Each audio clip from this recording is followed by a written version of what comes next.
पूरे लाहौर में बम एवं मिसाइल से हुआ धुआं धुआं। भारतीय सेना ने जैश के 7 आतंकवादियों को मार गिराया।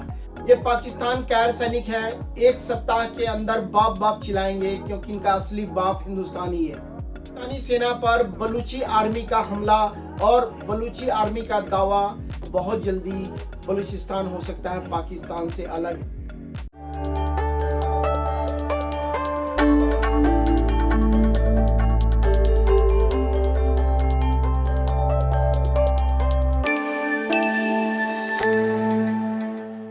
नमस्कार दोस्तों, जय हिंद जय भारत। आज अपडेट करते हैं डे 2 ऑपरेशन सिंदूर की।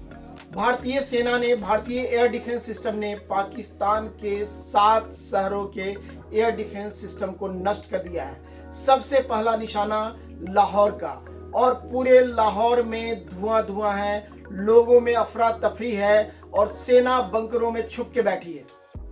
डे 2 पाकिस्तानी सेना टेस्ट कर रही थी भारतीय एयर डिफेंस सिस्टम को, और उन्होंने सेम हमास की तर्ज पे, जैसे हमास ने इजराइल पे हमला किया था, सबसे पहले ड्रोन से, फिर मिसाइल से, फिर ड्रोन से, और लगभग 2 से 3% जो इजरायली एयर डिफेंस फेल हुआ था। 98 to 99% उनके रॉकेट, मिसाइल एवं ड्रोन को इजरायली सेना ने मार गिराया था। लेकिन भारतीय सेना, भारतीय वायुसेना, भारतीय नौसेना ने 100% पाकिस्तानी ड्रोन को, पाकिस्तानी मिसाइल को, रॉकेट को 100% मार दिया है, नेस्तनाबूद कर दिया है।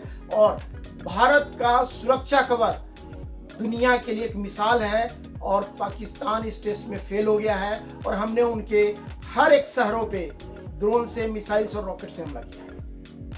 साथियों, जैसा कि भारतीय सेना और भारत सरकार ने कहा कि हम केवल आतंकवादी शिविरों को, आतंकवादियों के निशाना बनाएंगे।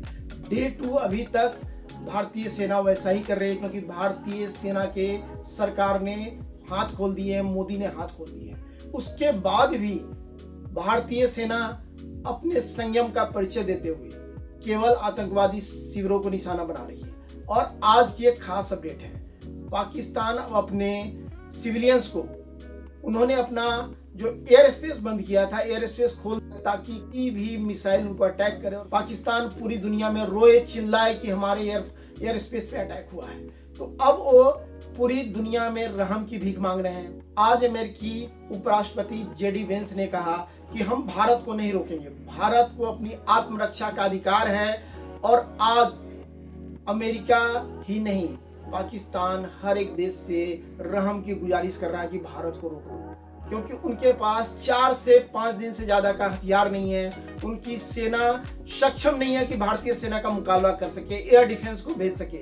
और भारतीय नौसेना इंतजार कर रही है कि जैसे 1971 के बार में इनको कराची पोर्ट को उड़ा दिया था, बहुत जल्दी भारतीय नौसेना अपना पुराना जो 1971 का दबदबा था कायम करने वाली है। डे 2 का एक बड़ा अपडेट, भारत ने वाटर अटैक शुरू कर दिया है पाकिस्तान के ऊपर। आज भारत ने सलाल डैम के 3 गेट को खोला है, और ये बहुत बड़ा वाटर स्ट्राइक है। और पाकिस्तान में जो बाढ़ का संकट आने वाला है, और आधा पाकिस्तान बाढ़ में डूबने वाला है, ये भारत का एक बहुत बड़ा स्ट्रेटेजिकल वाटर स्ट्राइक है।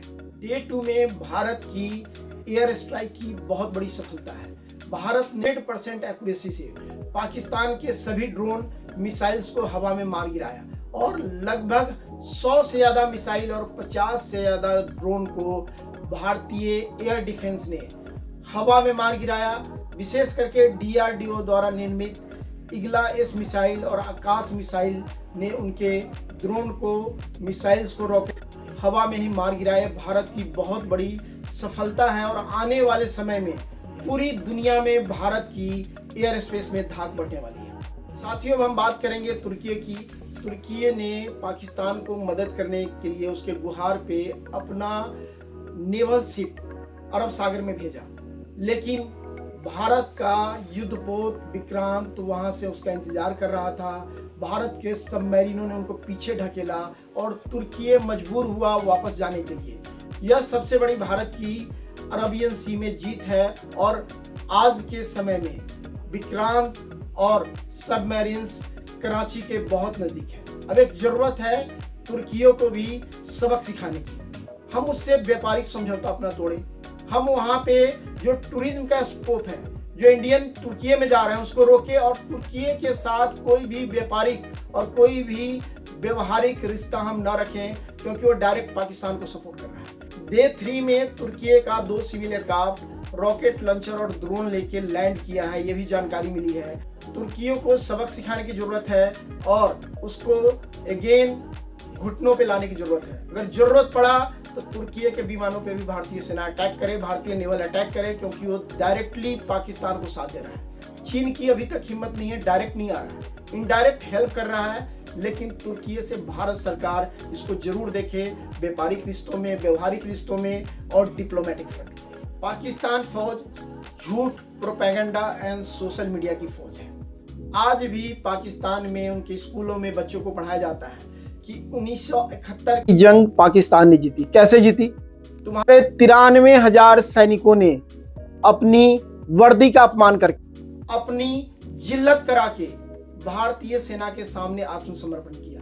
और तुम अपने बच्चों को पढ़ाते हो कि हम भारत पे जीत के आए हैं, मेडल लगाते हो। किस बात का मेडल?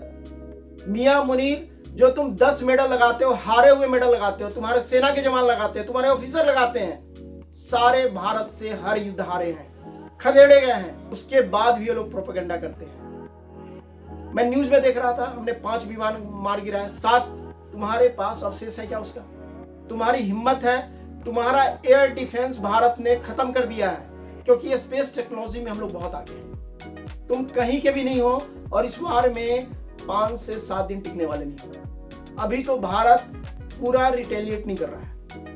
तुम गोला चलाओगे, यहां से उसका जवाब तोपों से दिया जाएगा, मिसाइल से दिया जाएगा। अभी तो राफेल पूरा एक्टिव ही नहीं हुआ है। सुखोई 30 वेट कर रहा है, जगुआर बम्बिंग के लिए वेट कर रहा है, मिराज इंतजार कर रहा है कि कब उसको खुली छूट मिले। और पाकिस्तान में, पूरे पाकिस्तान में अभी तो लाहौर धुआं धुआं हुआ है, पूरा पाकिस्तान धुआं धुआं हो जाए।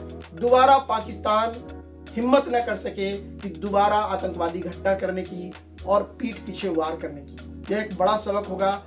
साथियों, यह थी अपडेट डे 2 ऑपरेशन सिंदूर की। हमारे साथ बने रहें, हमारे चैनल को लाइक करें, सब्सक्राइब करें, शेयर करें।